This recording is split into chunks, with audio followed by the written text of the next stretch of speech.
Good morning વિદ્યાર્થી મિત્રો, કેમ છો? આજનો વિષય છે અંગ્રેજી.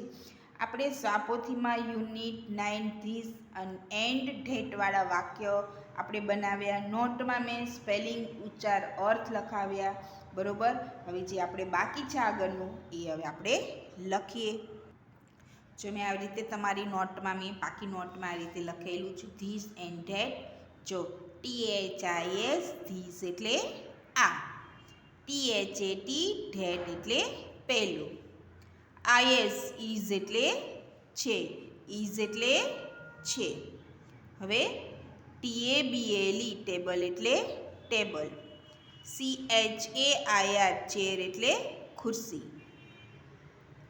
CAP કેપ એટલે ટોપી, UMBRELLA અમ્બ્રેલા એટલે છત્રી, AXE એક્સ એટલે કુહાડી, TREE ટ્રી એટલે ઝાડ, ટ્રી એટલે શું થાય?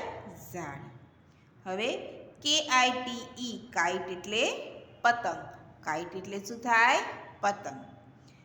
FOX ફોક્સ એટલે શિયાળ, ફોક્સ એટલે શું થાય? શિયાળ.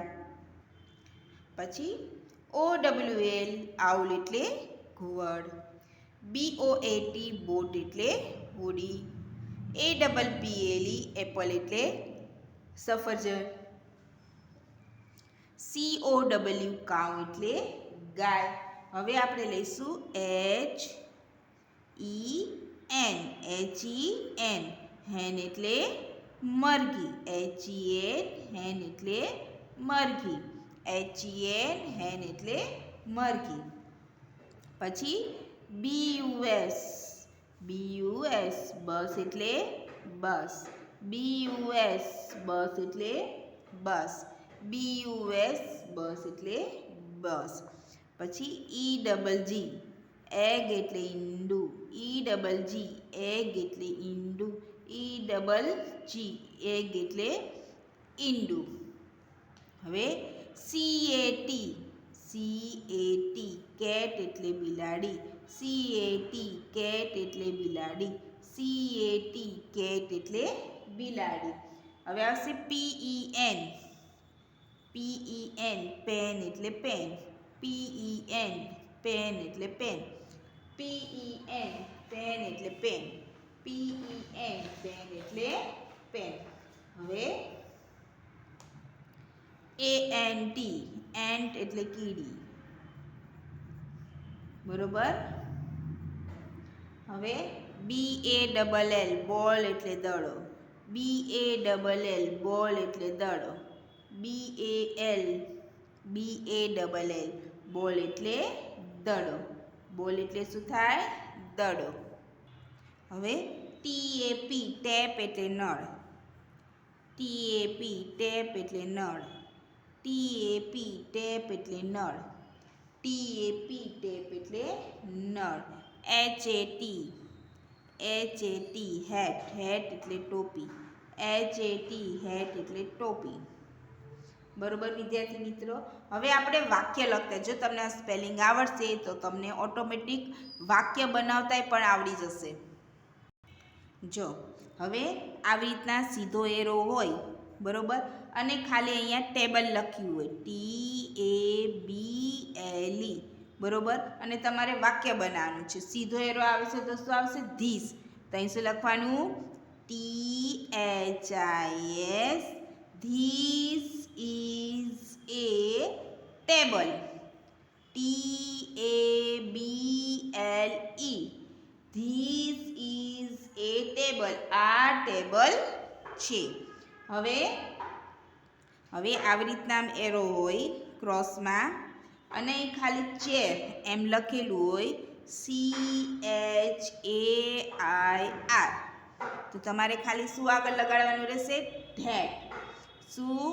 THAT that is a chair, CHAIR chair એટલે ખુરશી.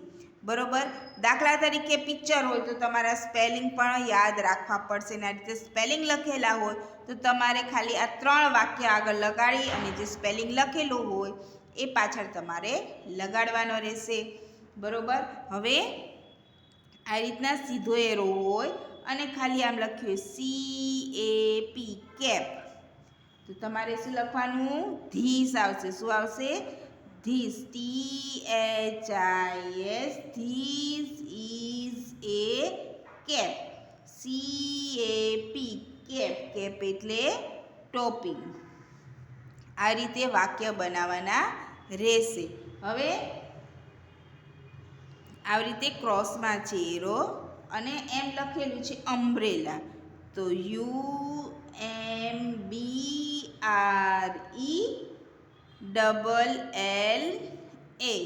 અમ્બ્રેલા. તો વાક્ય શું બનાવીશું? આવી રીતે એરો હોય ક્રોસમાં તો શું આવશે? ધેટ. તો THAT ધેટ ઇઝ શું આવશે? એ આવશે કે AN? AN. તો અહીં શું લખવાનું? An umbrella. તો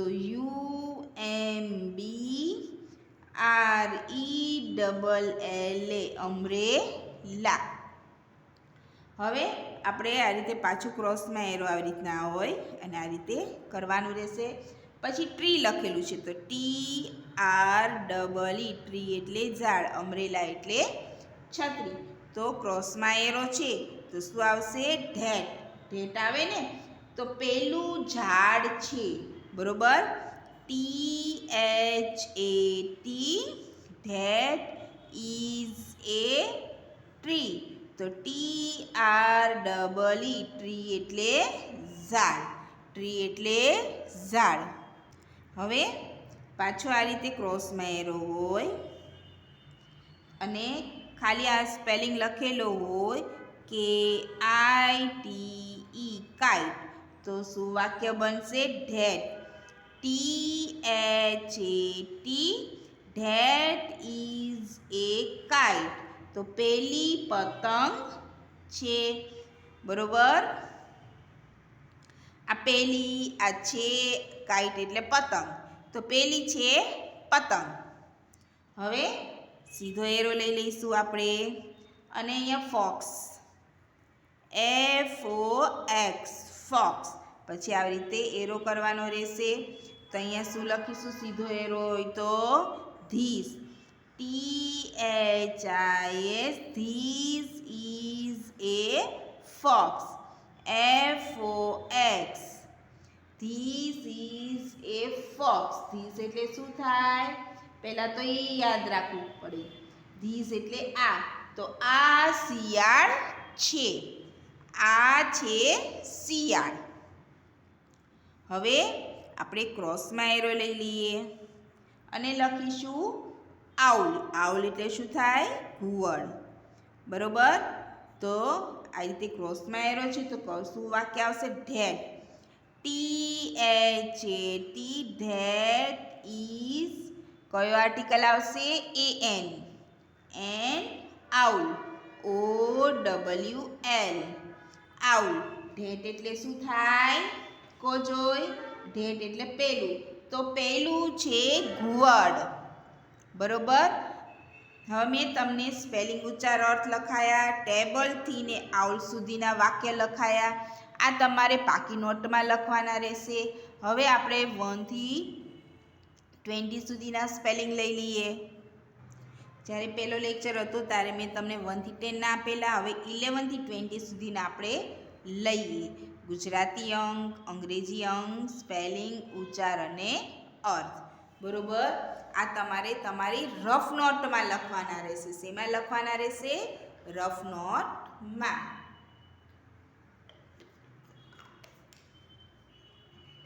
તો જો 11 1 1 11.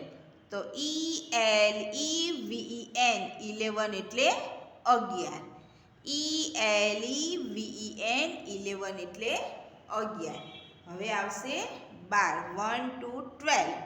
TWELVE 12 એટલે 12. 12 એટલે 12. 13 1 3 30 THIRTEEN 13 એટલે 13 THIRTEEN 13 એટલે 13 હવે 14 14 FOURTEEN 14 એટલે 14 FOURTEEN 14 એટલે 14 15 15 FIFTEEN 15 એટલે 15 FIFTEEN 15 એટલે 15 16 16 SIXTEEN 16 એટલે 16 SIXTEEN 16 એટલે 16 17 17 SEVENTEEN 17 એટલે 17 SEVENTEEN 17 એટલે 17 18 18 EIGHTEEN 18 એટલે 18 18 એટલે 18 19 19 NINETEEN 19 એટલે 19 NINETEEN 19 એટલે 19 20 20 TWENTY 20 એટલે 20 TWENTY 20 એટલે 20 બરોબર આપણે ફરી યુનિટ 9 નું રિવિઝન કરી લઈએ જો HEN હેન એટલે મરઘી તમારે કાઉથી નીચેથીને જે જગ્યા છે અહીંયાથીને લખવાનું રહેશે નવા પેજેથીને નીચે જગ્યા હોય તો નીચેથીને બરોબર HEN હેન એટલે મરઘી BUS બસ એટલે બસ BUS બસ એટલે બસ EGG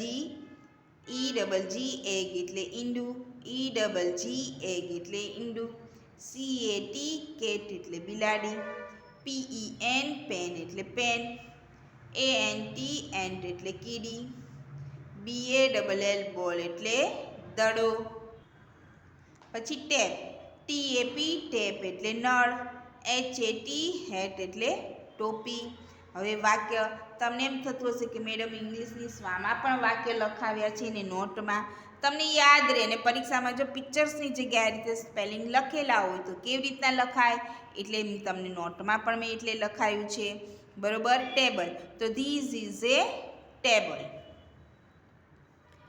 ચેર ચેર એટલે ખુરશી that is a chair cap this is a cap તમારે એરો યાદ રાખવાનો કે સીધો એરો હોય તો ધીસ ક્રોસમાં હોય તો ધેટ બરોબર અમ્બ્રેલા તો that is an umbrella tree તો that is a tree tree એટલે ઝાડ kite that is a kite kite એટલે પતંગ fox this is a fox fox એટલે શિયાળ આઉલ તો that is an owl owl એટલે શું થાય ઘુવડ બરોબર વિદ્યાર્થી મિત્રો જ્યારે નેક્સ્ટ લેક્ચર હશે ત્યારે આપણે બોર્ડથીને જે બાકી છે એ વાક્ય લખીશું અહીંયા હું લેક્ચર પૂરો કરું છું થેન્ક યુ